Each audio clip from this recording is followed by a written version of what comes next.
9:30 in just a moment. Can you give me a thumbs up if you can hear me okay? Perfect. Okay. Good.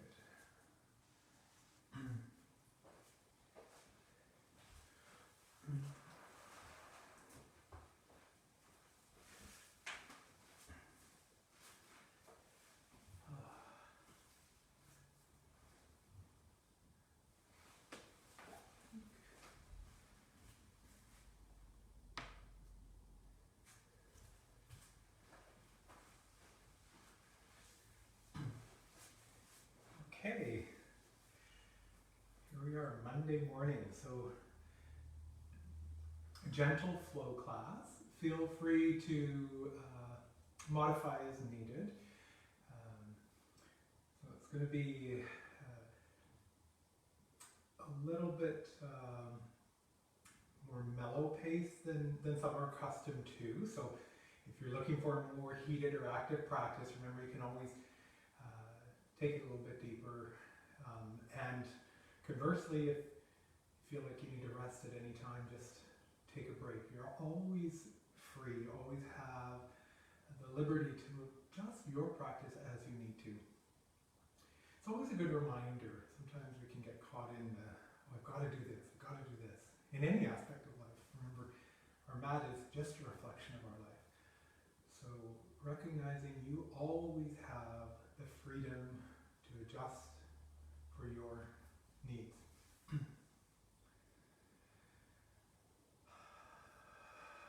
Let's just come into our space, connect with the breath. Connect with the ground, so feel a sense of rootedness in your seat. Find a comfortable seat. Either taking seated easy pose, crossed legs, really any manner you prefer. If you like stack fire logs, you can cross one over the other. If you're accustomed to sitting in lotus, then you can certainly do that, or just take the legs out in front of you.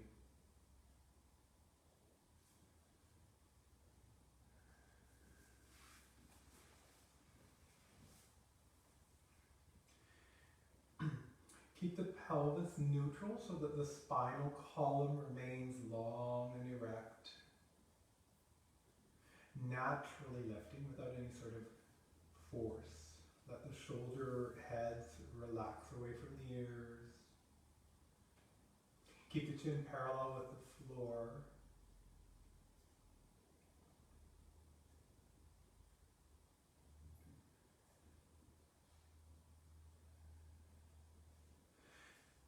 It can be useful to envision that imaginary string coming up the crown of the head to maintain that gentle upward lift through the spinal column, but without force.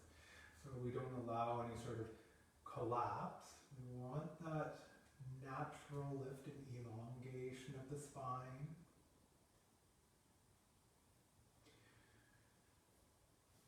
Relax the eyes, now close the eyebrows, but just gently and easily. There's no need to sort of force them closed or squeeze the eyelids. Just relax all these micro muscles around the eyelids, the muscles that control the eyeball.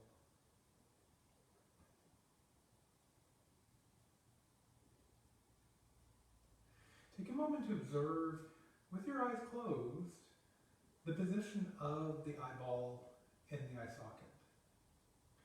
If your eyes were open, would you be looking directly ahead, chin parallel with the floor, staring straight ahead of you? Or do your eyeballs have a tendency to drift downward, and if you were to open your eyes, you were looking more at the floor, or perhaps more upward, or to one side or the other?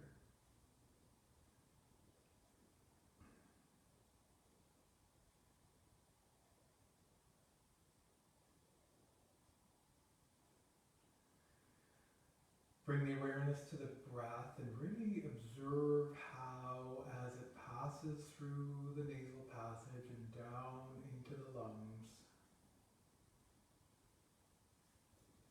observe that natural upward lift in the chest on the inhale. And an ever so slight receding on the exhale.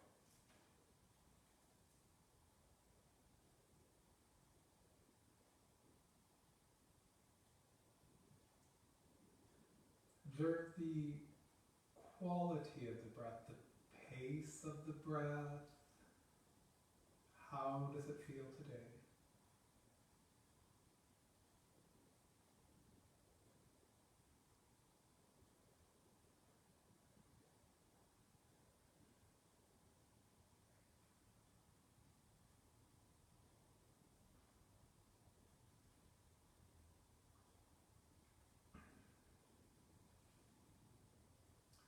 If there's no congestion in the nasal passage, I'm going to invite you to continue breathing in and out through the nose for this practice.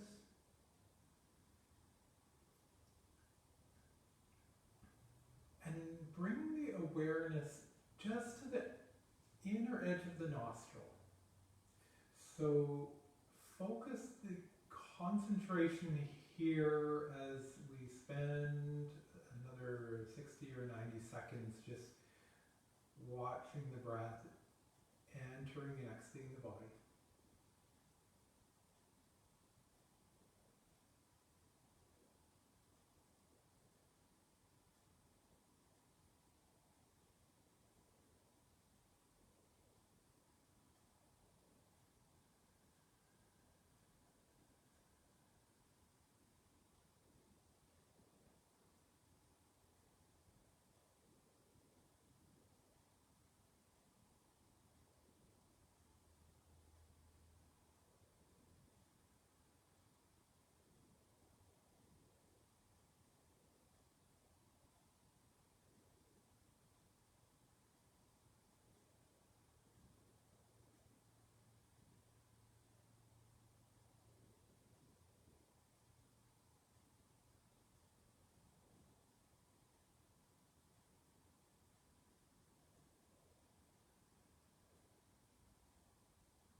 Excellent. We're just going to begin now with some small circular movements. Really feel the pelvis rooting down and start to circle the torso in one direction. Small, subtle movements. Maybe you feel some motion in the hips and sensation in the hip joint. Feel free at any point to adjust the legs. You can rest the palms on the thighs. And a few times now in the opposite direction. Small movements to begin with.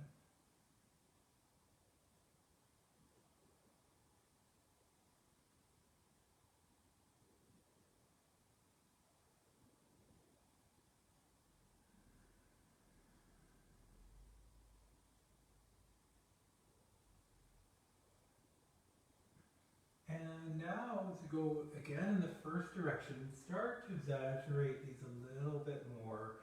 You can press through the palms on the thighs, bring some movement all the way up to the shoulders, maybe bringing a little bit of movement in the head and neck with this. A little more deeply as you come forward, if that feels good for the spine. If you feel any spots of tenderness or sensation, move slowly or just back out of it altogether, but if it allows, there's space there to allow you just to move a little bit forward and backward over any sort of area of a little heightened tension compared to usual, just breathe into that space. And moving in the opposite direction now with these larger circles. Balance up the sides.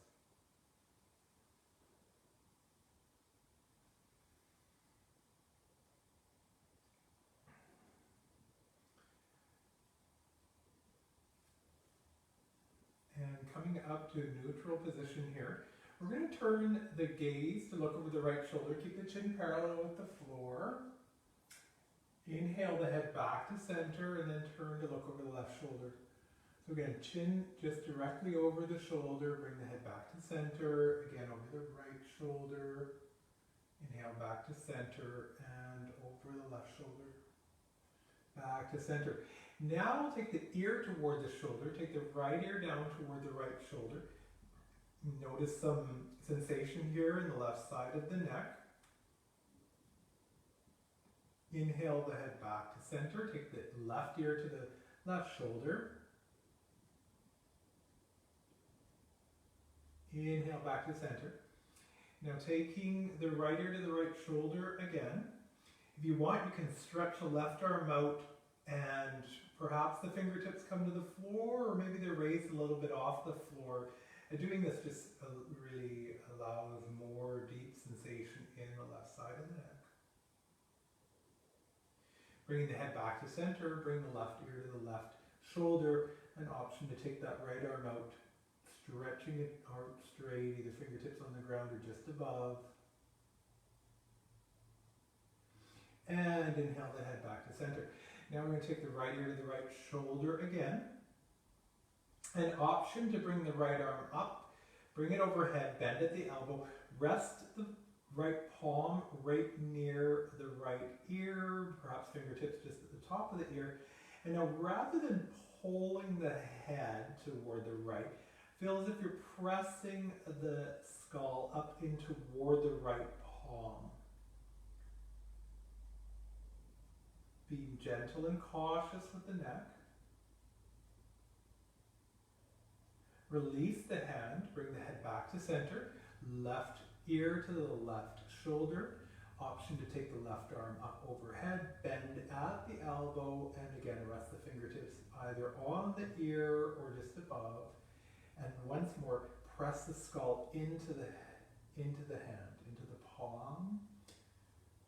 And just feel that beautiful sensation inside the neck, breathing into that space.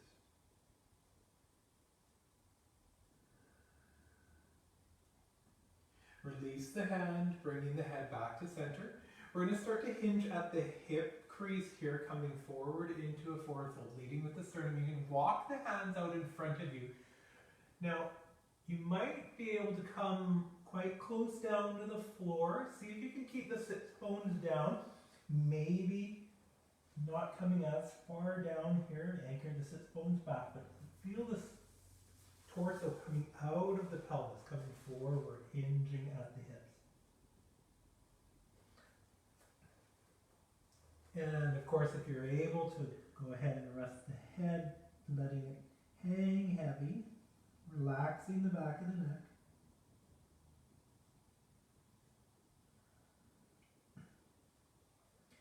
And coming onto spider tip fingers, we'll walk ourselves back upright. And now we're going to take the hands behind us, palms pressing down or on tented spider fingers, and press to give additional extension and lift. Lift the sternum, head drop slightly back, gaze up toward the ceiling. A little bit rock pelvis, forward on the pelvis. And coming back to center. Let's go ahead and take a twist to the right, bringing the torso over the right leg. Bring the right hand behind you. Left palm comes onto the right side. Gaze over the right shoulder. Breathing deeply. We'll bring the torso back to center. Go over the left side now. Right palm to the left thigh. Left hand close into the spine behind. Gaze over that left shoulder. Remember, if there's any tightness or tension in the neck, just keep the chin over the sternum and gaze directly forward.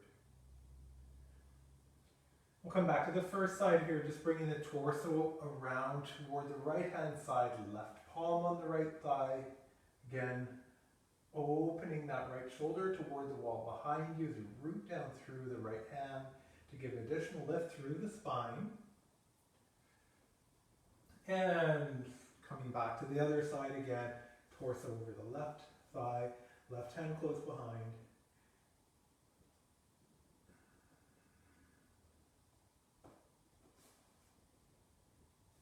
And let's bring the torso back to center. So we're going to go ahead and come onto hands and knees here. So as you move toward a tabletop position, hips directly over the knees, shoulders directly over the palms. Spread the fingers wide, and let's do some cat and cow here. Arch the back, tuck the chin as you exhale. Soften the belly, inhale, take the chin off the chest, crown the head up to the ceiling on the inhale. Again, exhale, coming to cat pose as you arch the back and tuck the chin, rocking the pelvis in. Inhale, coming to cat pose, chin off the chest. Really moving with the rhythm of the breath here.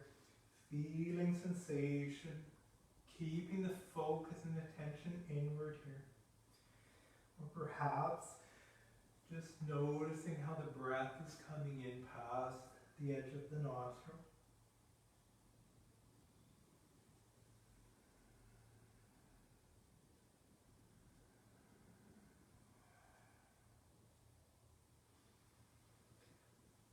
And coming back to neutral tabletop position. Now let's walk the hands about a foot or a foot and a half forward on the mat. And we'll start to take the hips in some circular movements here. And as you start to bring them around to one side, then circle them toward the front, and then back to the other side, and then a little bit in the direction of the heels as they come around the back. Remember to keep spreading the fingers wide, pressing through all 5 fingers.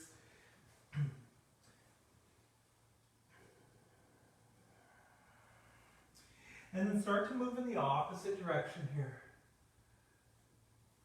And really feeling sensation in the body. Really feel the breath reaching every area.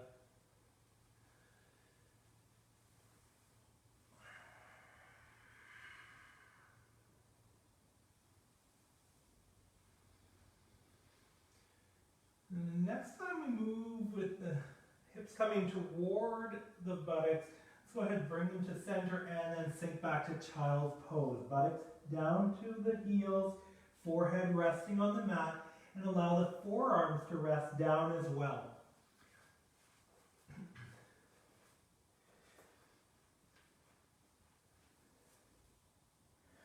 Remember, there's always an option to come to puppy dog pose if that is better today, rather than sinking the buttocks right back to the heels.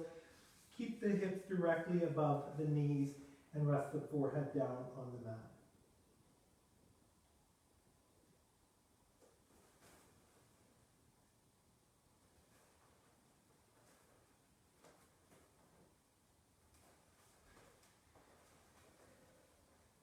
With the arms stretched out in front of us, whether you're in child's pose or puppy dog pose, lift up onto spider tip fingers, and then walk the hands off the left-hand side of the mat. Feel that long line through the body. So you may have the hands tented now, spider tip fingers, or the option to drop down onto the palms. And for additional sensation on the side of the body, you can rest the back of the right palm on the back of the left hand.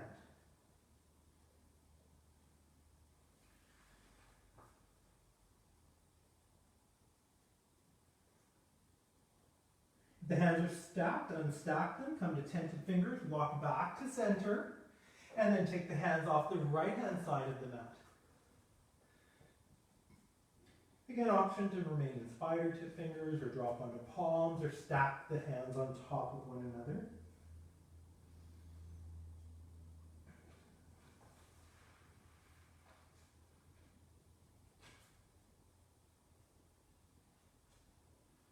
Unstack if they're stacked, walk the fingertips back to center. And let's go ahead and come forward again to tabletop position. So from tabletop position, we'll go ahead and take the right leg out behind us. Really engage the muscles here, hugging them around the bone.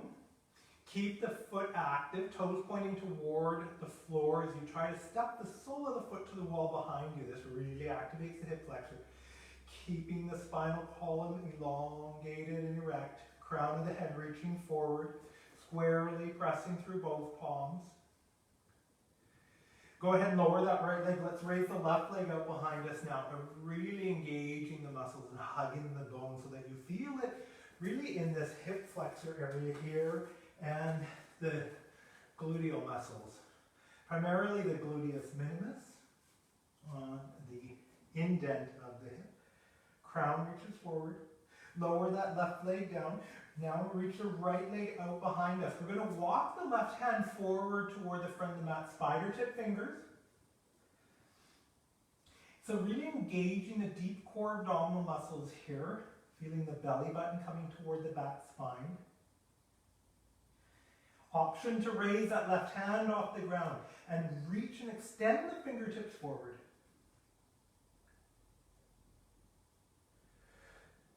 Lower the left hand or bring it back under the shoulder, lower the right leg down. Now lift the left leg up behind us. Hold it steady there. And walk the right fingertips forward on the mat, near the front of the mat or just ahead of it. Get the engaged core muscles. Option again to raise that right arm. Turn the palm inward if you raise it. Reach and extend the fingertips forward. Long line through the whole body. Go ahead and lower the right hand under the shoulder, lower the left knee, raise the right leg again. Reach and extend. Either bring that left hand on tented fingers or raise it out in front of you. And we'll come to cat crunches here. If the arm is raised as you exhale, bring the elbow toward the knee underneath the chest as you tuck the chin. Inhale, stretch the limbs out in opposite direction. See if you can lift the right heel a little higher as you take the leg behind you. Exhale, bringing the elbow toward the knee. Inhale, take the limbs out in opposite direction. Exhale, bring the elbow toward the knee. Inhale, limbs in opposite direction. Remember, there's always an option to keep the hand on the ground, in which case you just bring the knee underneath the chest as you tuck the chin. And then take the leg behind you on the inhale. Couple more cycles.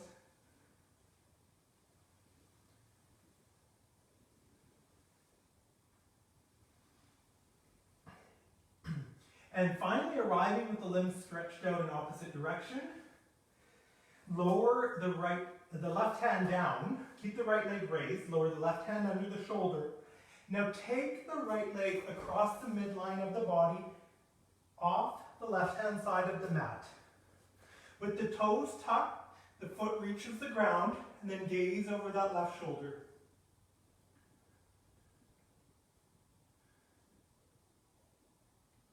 Inhale the head back to center. Raise the leg, bring it back to its original position, and lower it down. We're going to repeat this on the opposite side. You raise the left leg out behind you. And we'll bring the right hand forward, tented fingers, and of course the option, again, to raise that hand off the mat.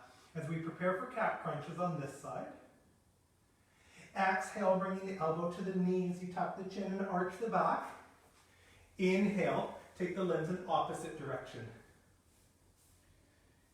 Keep flowing with your breath.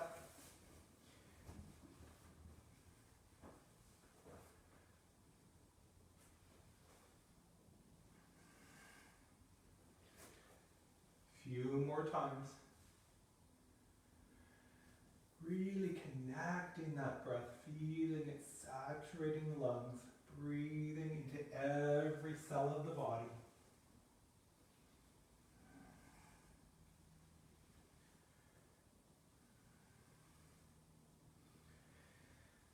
And then the next time you arrive with the limbs stretched out, go ahead and lower the right hand, bring it underneath the shoulder.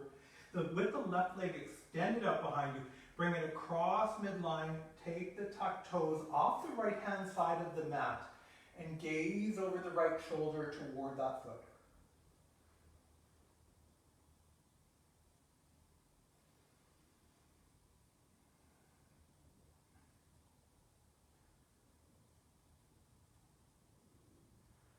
bringing the head back to center. Let's go ahead and raise that leg up behind us and lower the knee down. So we're going to prepare to transition up toward down dog.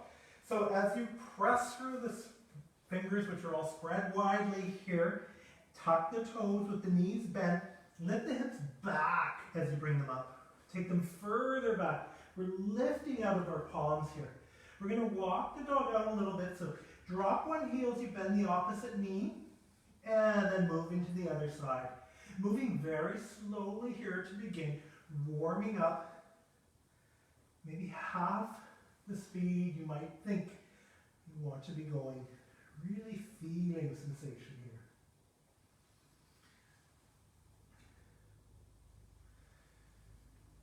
So we'll spend a few moments warming up our dog and then going through a few down dog exercises. So at any point you need to just come out, you can drop down your knees, come to child's pose. You're in the driver's seat here.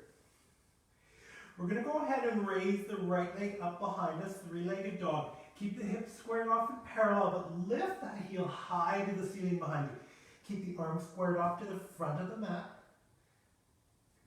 And lower that right leg down, raising the left leg up. Repeat on the opposite side. Take the left leg back behind you and heel up toward the ceiling as the sole of the foot reaches to the wall behind. Lift out of the palms and lower that leg down. Go ahead and drop down to your knees and we'll come to child's pose, buttocks back to the heels. Remember, all option for alternate resting pose with the hips above the knees. And just taking a few breaths here, and this nice nourishing rest.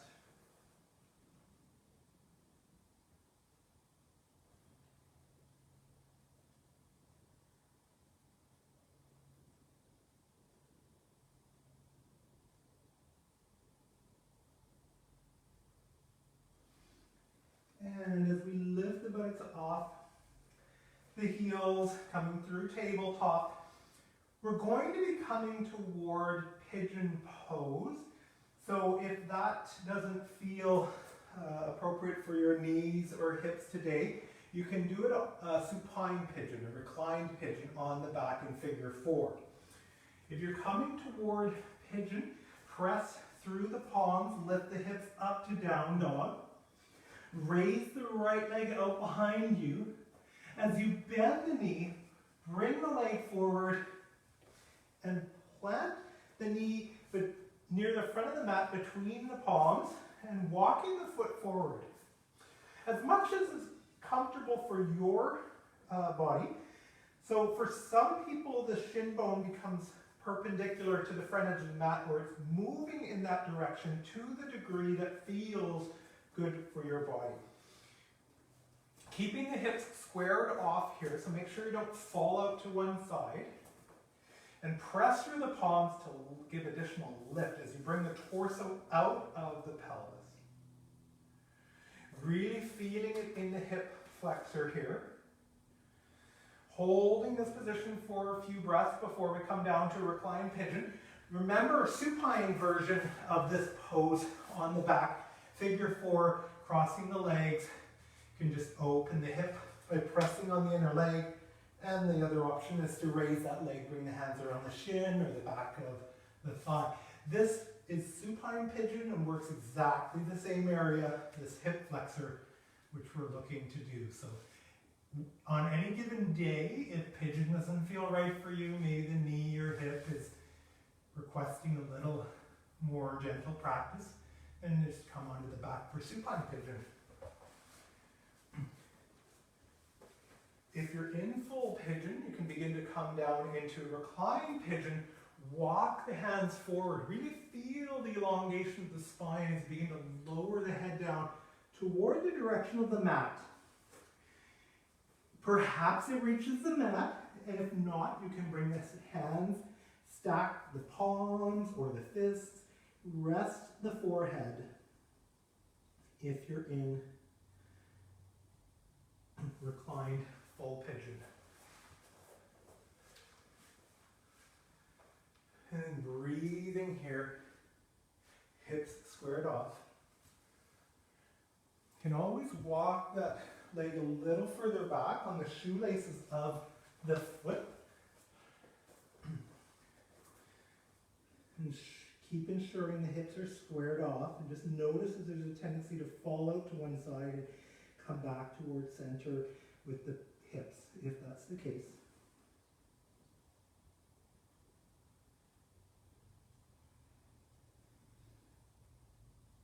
If you're in figure four, you keep holding it for a few more breaths.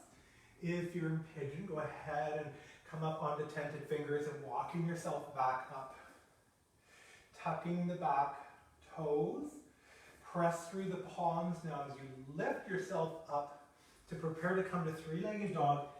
Take the leg that was forward up behind you, three-legged dog, and maybe a few circular motions of the hip here now. And lower that leg down. We're prepared to move to the opposite side. From down dog, we'd raise the left leg up, stretch it behind, bending the knee, plant it forward toward the front of the mat, kind of the center of the mat, walking that foot forward as much as comfortable for you, feeling not too much sensation. We don't want to go past our edge here in the left hip flexor. Again, keeping the hips squared off and parallel, keeping this torso elongating out of the pelvis. We really want to prevent any sort of collapse and crunching here. Lift the torso higher. Utilizing the hands can really allow this to happen more easily.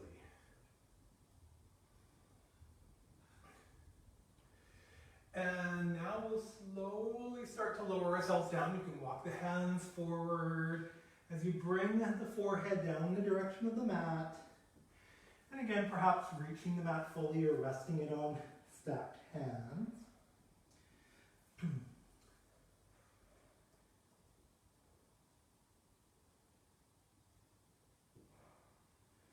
Again, remember, you can walk that right foot a little further back if you want additional sensation. If it's too much sensation, for those following along on Zoom in pigeon, you can always come out of that a little bit. For those following along on live, if you're in figure four, just be gentle. You can either press gently on the inner thigh, or perhaps you've raised the foot off the ground and grab the back of the thigh, or wrap the hands around the front of the shin. Breathing here.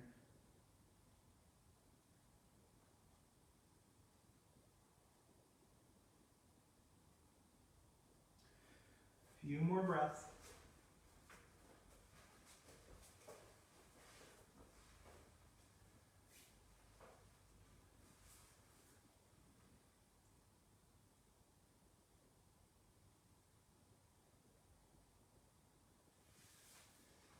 And if you're in reclined pigeon, go ahead and press through those back toes as you lift back into three-legged dog. And again, just a few circular motions of that leg. And go ahead and lower the leg down, and we'll drop down on our knees, come to child's pose. If you were in figure four, take the legs out in front of you, roll over into a fetal position on your side, and move toward child.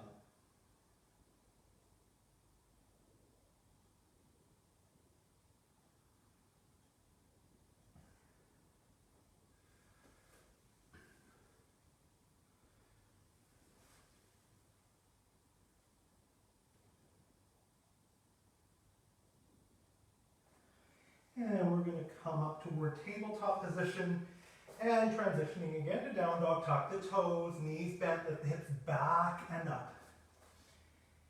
And now we're going to walk the hands back toward the feet until the center of gravity comes over the feet, and we're in a hanging forward fold. So the weight is on the feet, the spine spilling forward, crown of the head coming toward the ground as the arms hang heavy out of the shoulder sockets. The knees are bent so that the belly is resting against the thighs. And let's ragdoll upward here. So with the knees deeply bent, keep the chin tucked toward the chest. Let the arms hang very heavy like empty coat sleeves, rooting through the feet as you start to rise up towards standing, unfurling vertebra one at a time. And eventually as you come upright, the legs are straightened and the chin comes off the chest. And standing squarely on the four corners of each foot, connecting with the breath.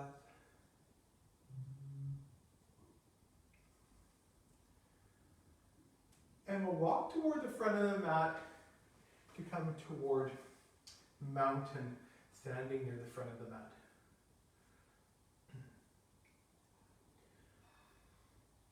We're going to prepare to come toward warrior two. I'm just going to rotate onto my other mat here. So standing at the front of the mat in mountain pose. As you root squarely down through the left foot, we're going to take that right foot back behind us and turn it out at a 45-degree angle to the front foot. For most people, you want to intersect the forward heel right into the instep of the back foot. If that feels a little unstable, you certainly can take the legs wider apart. You can take the left foot to the outside edge of the mat and the back foot toes near the outside edge of the mat. That just creates a little more stabilization here. Forward knee never coming ahead of the forward ankle. Torso upright and erect, perpendicular to the floor. Inhale the arms out to the side in opposite direction and gaze over the forward middle fingers. Reach and extend the fingertips. Feeling it opening through the front of the chest, the clavicles are coming apart here. Almost feel as if you were in one of those stretching racks that they had in the Middle Ages where they would stretch people. Your fingertips going in opposite directions here. Crown of the head reaching up to the ceiling. Chin parallel to the floor.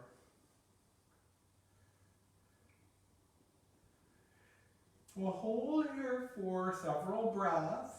Remember the modification, if you ever feel you start to struggle, if the breath starts to become labored, that's an indication of going beyond the edge. You can always shorten the stance a little bit and bring the legs further in. On those days where you want a more active practice, you can take the legs further apart.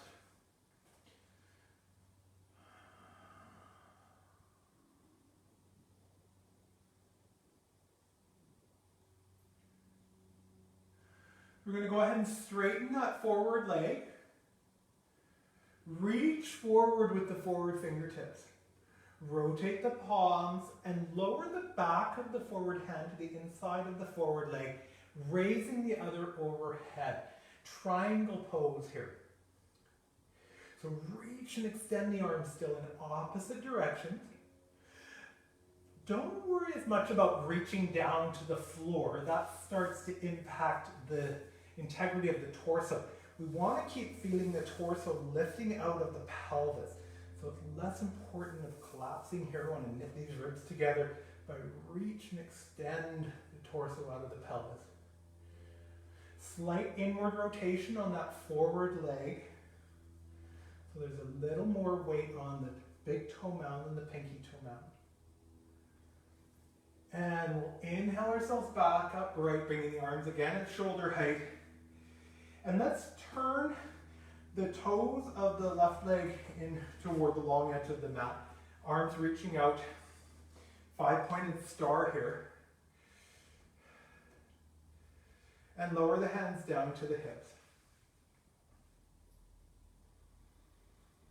Really feel engagement of the legs.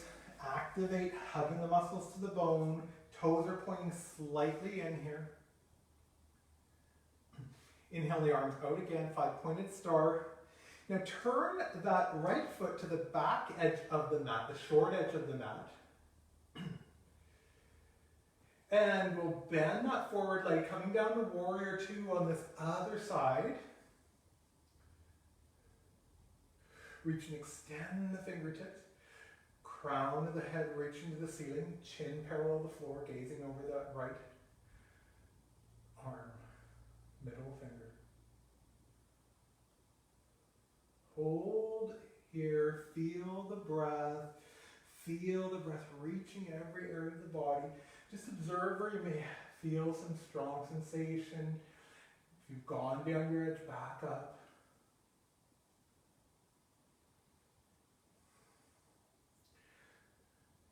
And prepare for triangle pose. Straighten that forward leg. Reach forward with the forward fingertips. Rotate the palms. Bring the back of the forward hand to the inside of the forward leg and reach the other arm directly up toward the ceiling. Broadness through the entire body. Torso lifting out of the pelvis. Slight internal rotation of the femur, so there's a little more weight on the big toe mound than the pinky toe mound. Knit the lower ribs together on the upper side so that you're not collapsing down here. I'm going to lift the torso out of the pelvis.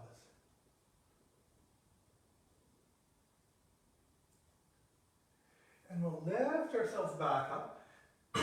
And we'll turn the right foot to the long edge of the mat. And once again, lower the hands down to the hips. So we're going to prepare for a hanging forward fold with wide legs. So if there's any tightness in the hamstrings on the back of the legs or low back, you can always bend your knees here. Otherwise, keeping the legs straight and engaged. We engage the deep core abdominal muscles. Superficially, we talk about pulling that belly button toward the back spine. We're going to hinge at the hips here. So our forward fold, we start to lead forward with the sternum and coming toward parallel with the floor. So again, a little bit of a triangulation here as the legs are rooted down, the sits bones are going back, this erect long spinal column, the crown of the head is reaching forward. Always an option to keep the knees bent if that's better for you. If it feels too much sensation in the legs, remember you can always bring the feet in a little further together. You can always heel toe them to come a little bit closer. And if you want additional sensation, maybe heel toe them a little bit to come out wider. We're going to let the hands slide down the legs. They might stop part way.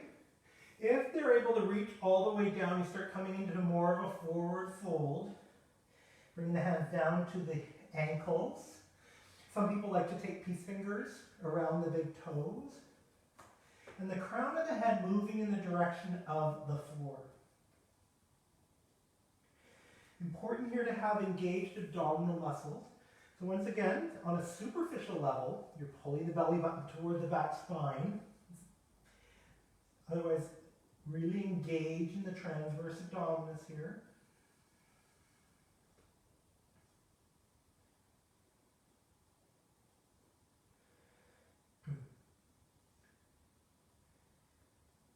And we'll bring the hands down in front of us here. And you can walk the hands a little bit further forward. Still keeping the center of gravity a little bit over the legs here to start. So we're sort of coming into a variation of a wide-legged downward dog. So the arms pressing through each finger, the fingers spread widely here, and lift out of the palms here. So you feel that lift and the elongation of the entire arm. And then now bring the center of gravity over the hands. So the shoulders are directly over the hands. And keep lifting upward here. So prevent the torso collapsing into the center here. We want to straighten the arms and lift out of the palms. And then bring the center of gravity back over the legs. Walk the hands back in. Bring the hands up onto the hips. Bring the torso back up to parallel with the floor. An option here to walk the feet in, heel toeing them together, or bringing the torso all the way upright first, and then walking the heel and toes in, heel toe. Heel toe the feet inward until they're directly underneath you. Coming back to the front of the mat here, mountain pose.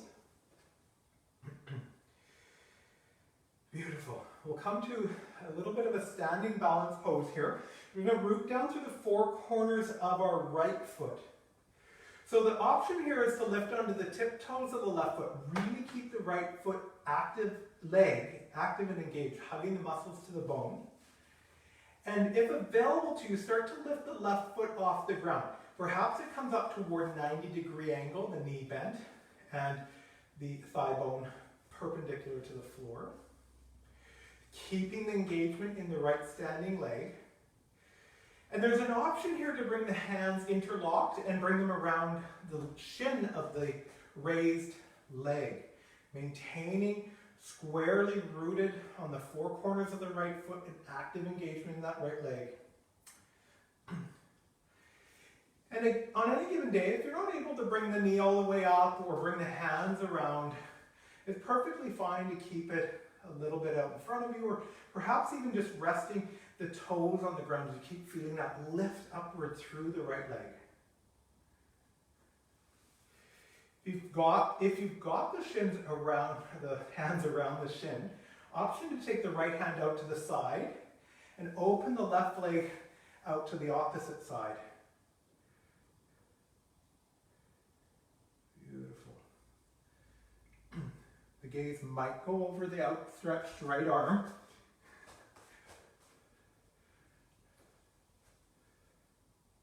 And we'll bring the leg back to center, bring the right arm in, release the leg, and move in any way that brings a sense of ease or comfort. Maybe shaking the legs out a little bit as we prepare to come to the opposite side, rooting down through the left foot. Remember, active engagement, hug the muscles to the bone, come on the tiptoes of the right foot. You can remain here or lift the toes slightly off the ground or bring it right up toward 90-degree bend. Thigh bone perpendicular to the ground. And option to bring the palms interlaced around the shin.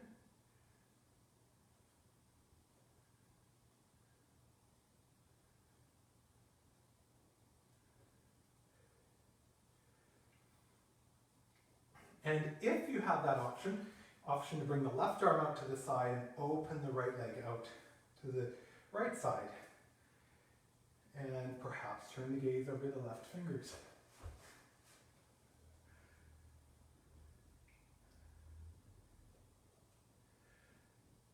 So we'll bring the right leg back in, bring the left hand in, lower that leg down to the ground, and once again, shaking out in any way that feels good.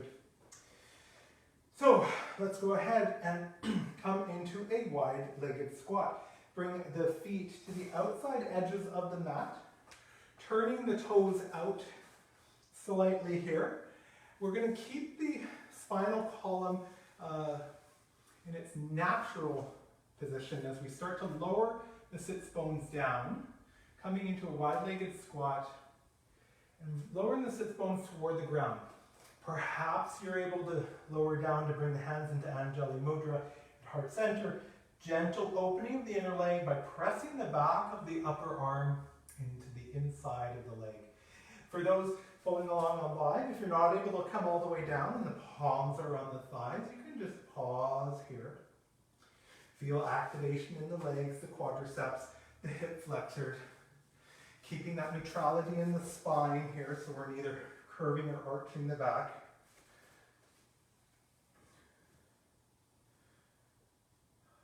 Feel rooted through the feet. Keep elongating that spinal column out of the pelvis here. So you want to prevent this sort of collapse. You want that activation here, that gentle pressing on the inner leg or pressing the palms into the thighs. And keep lifting the crown of the head. Beautiful. We're going to come down to seated, making your way down to a seated pose. And stretching the legs out in front of us, and just go ahead and shake them out a little bit. And you can also let them flop side to side. That's good. Now, walk the flesh off the sits bones. So you might want to put the hands underneath the butt cheeks and walk them back a little bit further so you really feel the sits bones making a firm connection here. The legs are stretched out in front of us, dorsiflexion in the feet, toes pointing up. Activate and engage, hug the muscles to the bones, particularly around the quadriceps here. Bring the hands alongside the body, palms are facing down, fingertips facing forward, and either press down through the palms or tented fingers to give additional lift of the spinal column again, lifting the torso out of the pelvis, spinal column long and erect, chin parallel with the floor, crown of the head gently reaching up to the ceiling still. Legs are very active and engaged here. Hug the muscles to the bone. Dandasana, staff pose. There's a lovely reclined version of this where there's less engagement in the muscles. There's more a little bit of relaxation here, but we do this with the legs up the wall. Viparita Karani, which is a lovely way to end a practice, as a different option than Shavasana. If you ever choose to take that, you can just rest on your back, buttocks right against the wall, resting the legs up the wall. Go ahead and relax the arms, relax the legs again, and just shaking them a little bit side to side once more. So we're going to come with our hands behind us. The fingertips might face forward or face back, whatever is best for your shoulder. We're not collapsing into the hands, but just bracing ourselves a little bit so we can scooch the buttocks a little bit forward and bringing the heels onto the mat to the outside edges of the mat. And a little bit of windshield wiper here. So you drop the knees from side to side, and it's not really important how far down they come. For some, maybe they come all the way to the ground, the knee coming toward the opposite heel.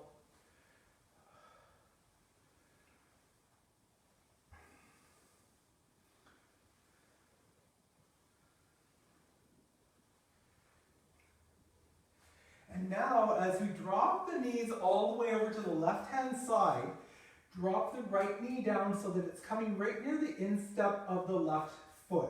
Bring the torso more upright over the pelvis, so it's not collapsed all the way back here. So you're lifting out of the pelvis. The back hand here to brace you, and then the right hand just on the right hip crease.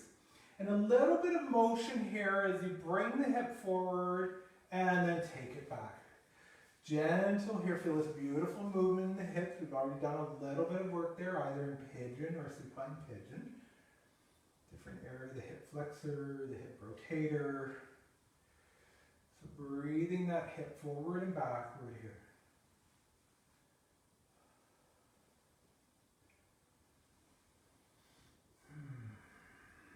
Excellent. And as we bring the hip back, we're now going to take that right hand back behind us and swap to the other side. Bring the legs right over to the left, knee coming toward the instep of the right foot or right heel, resting that right hand behind you, left hand on the hip. And again, a few times, raise that hip up and lower it back.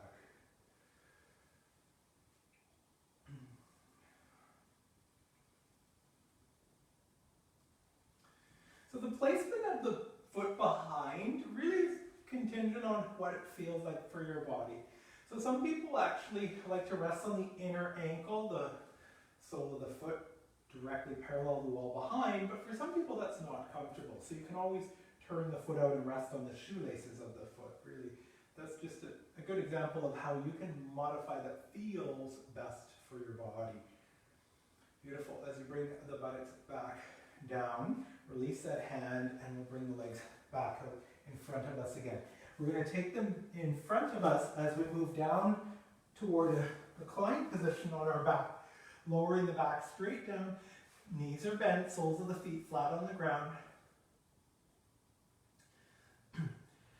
And we're going to go ahead and cross the left leg over top of the right and cross it very deeply, not like the figure four. You're crossing them like you're sitting in a chair with the legs crossed deeply here.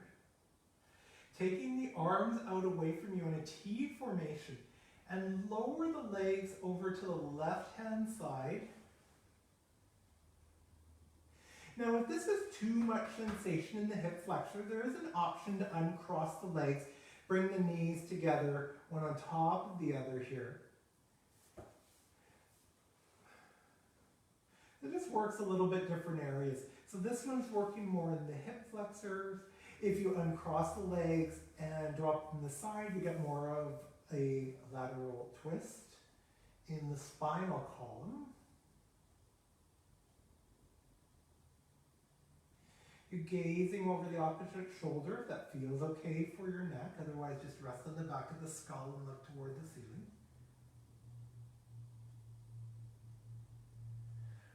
Whether the legs are crossed or uncrossed, bringing the knees back to center. If they are still crossed, uncross them. And to start with, everyone crossing the right leg over top of the left. And we'll lower those legs over to the right hand side as we gaze over the left shoulder. So again, either working that hip flexor here again, or if you want a little more lateral twist in the spine, you can uncross the legs and stack the knees one on top of the other. And again, either gaze over the shoulder on the opposite side from which the knees are falling, the left in this case, or keep the head squarely on the ground.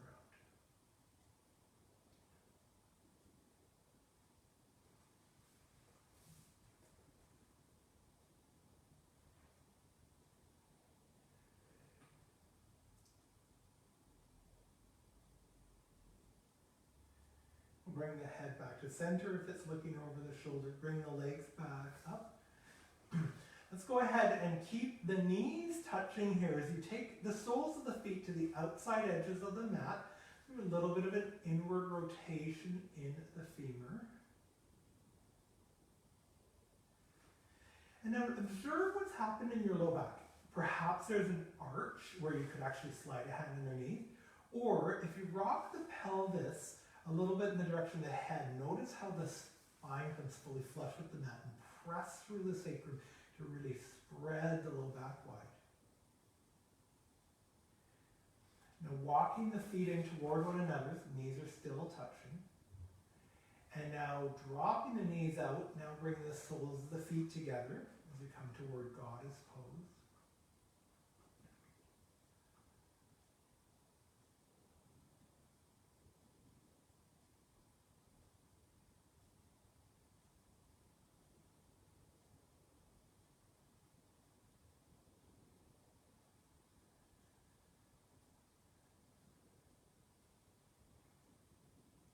Just connecting with the breath here.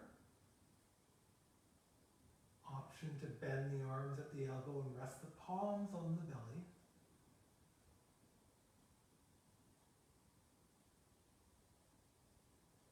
You still bring the awareness to the breath as it enters at the edge of the nostril, and also noticing how the belly rises on the inhale.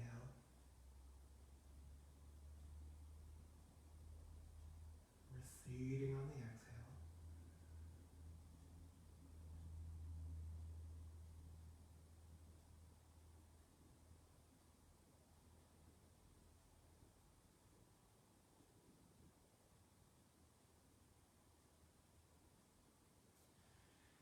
Now bringing the knees up toward one another, feet still close together, ankles close together. Lifting the legs off the mat and wrap the hands around the front of the shins and hug the knees in toward the chest. Really feeling the low back spreading here. You can either remain stationary or slowly rocking side to side.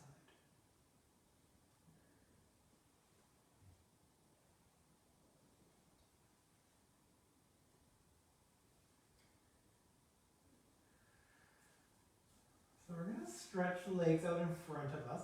So we're going to come toward a pose that's a little bit of a back bend. So bring the palms alongside the body, pressing them down, fingertips going in the direction of the feet. And then roll onto the left butt cheek. So the right butt cheek comes up in the air. Place the back of the right hand, so the palm facing down, back of the right hand under the right butt cheek. And then repeat on the opposite side. Lift that left butt cheek, left palm facing down, bring the left butt cheek onto the back of the left hand. So you're resting the butt cheeks on the back of the hands. Your elbows might be splayed out slightly to the side here. So we're going to start to walk the elbows in underneath our backs. So the elbows coming toward one another here. And you might start to lift up slightly. Be gentle if your head is touching the ground here. The option here is we lift the sternum up toward the ceiling. Elongate the legs, point the toes, plantar flexion in the feet. So perhaps you're just resting gently on the neck, on the back of the head, being cautious with the neck, never turn the head to the side. If you need to look, release the shoulders back down to take any weight off the back of the head before you look. Option to lift the head off the ground as you come toward fish pose. Elongate the feet, elongate the legs. Lift the sternum toward the ceiling, a little bit of a back bend here. Torso keeps coming out of the pelvis. Don't let the head collapse back here. There's still some engagement in the neck, and then lowering down, lower the shoulders down to the ground, and rolling off of the palms. Now take the arms along the ground overhead and reach and extend them like a big stretch. Legs and toes reaching in the opposite direction here. Long line through the body.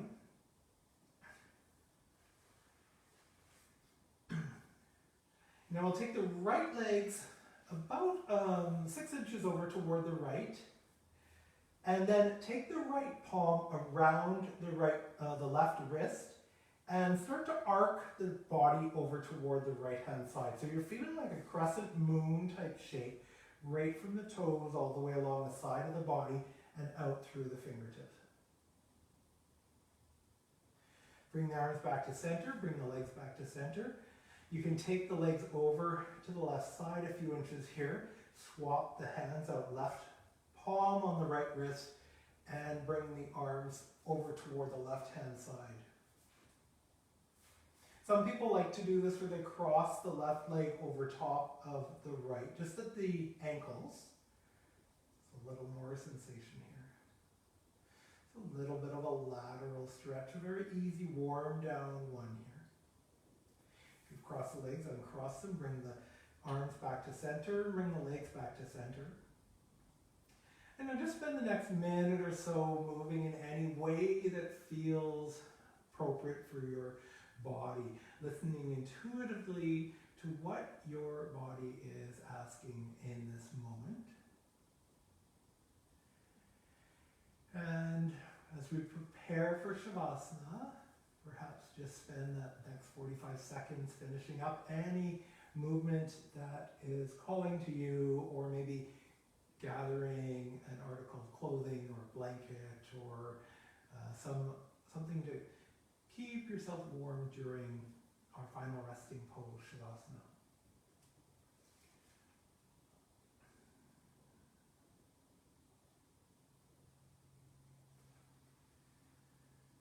Just another few seconds here to wrap up your practice. And now if you're moving toward Shavasana, remember there's an option to take legs up the wall if that appeals to you right now. Very relaxing. If you're coming to traditional Shavasana, stretching the legs out in front of you, unless you feel any tenderness in the low back, you're always free then to bend the knees and rest the soles of the feet on the ground. This then changes the position of the low back and pelvis to bring some ease there. In the traditional method, the legs are stretched out in front and splaying out slightly. Arms alongside the body. See if you can rest the back of the hand on the mat so the fingertips are up toward the ceiling, pointing up toward the ceiling. Facing. Resting. You might notice you're resting right on the back of the skull to begin with. If the head feels like it's collapsing backwards, maybe see if you can elongate the back of the neck.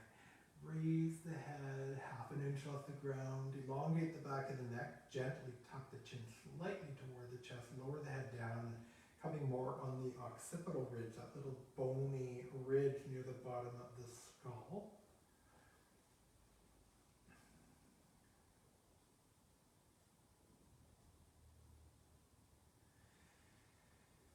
And just take a couple of cleansing breath here where we're just going to let all the energy go. So as you inhale, you can exhale with a deep sigh. Exhale. Just let everything go. 2 more of these. Inhale. And as you exhale, feel as if you're just letting go of any tension or tightness. 3rd one. Inhale, and again on the exhale, let go a little more deeply. Exhale.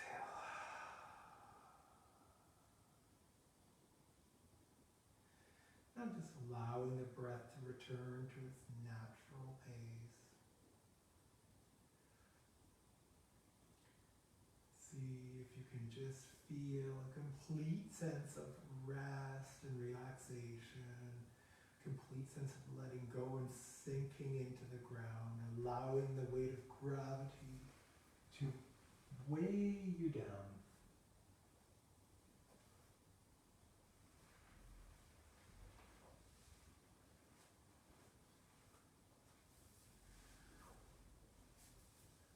Awareness again just now at the edge of the nostril, observing the breath, entering and exiting. And with each exhale, feel as if you're just relaxing a little more deeply. Releasing any tightness, any tension, any holding. Whether physical or mental. Complete rest. And now bringing the awareness to the 3rd eye, so right in between the 2 eyebrows, and maybe a few inches out in front of you. With the eyes closed, just envision the concentration at that point.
as you just continue resting here, start to envision as if you were on a sandy beach, warm weather, watching a very gentle wave coming in, small little ripples into the beach. And then receding back. And just envision the breath in a similar fashion.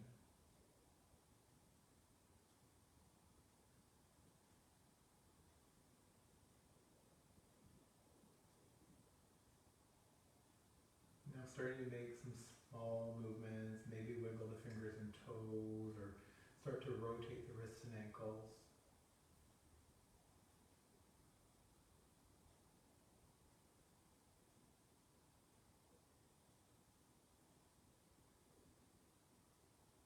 And once more, hugging the knees into the chest, gently rocking side to side.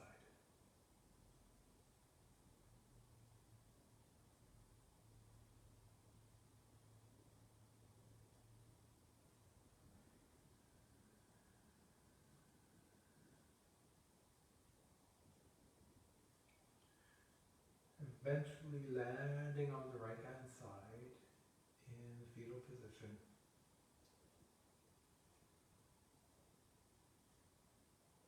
And just pause here. Feeling supported by this ground, the earth.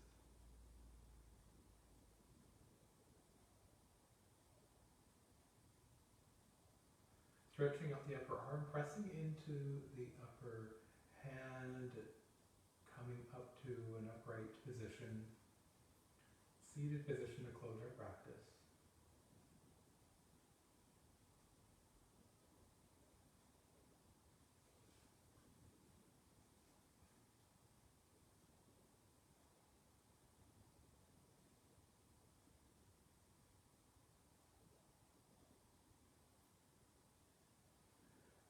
Go ahead and bring our palms pressing gently together, and we'll bring the thumbs toward the heart center at Anjali Mudra.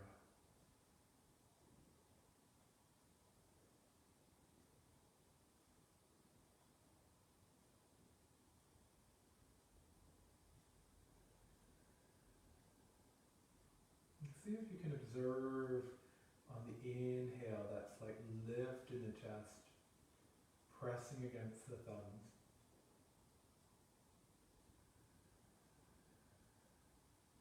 Feeling that life-sustaining oxygen that nourishes our body. And feeling a fullness in the heart of love and compassion, and kindness, and grace.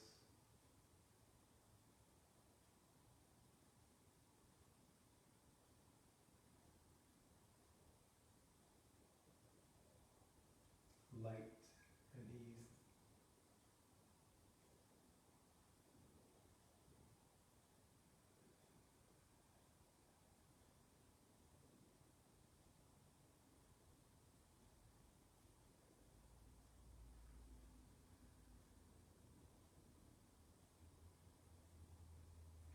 The eternal in me acknowledges and bows to the eternal in you.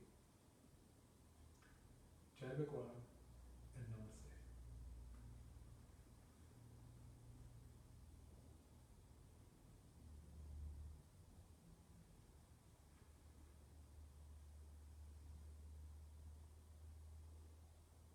And have a beautiful day. Thanks for being here. Look forward to seeing you again. Fridays for Hatha Flow, Monday for Gentle Flow. Take care, be well, stay safe.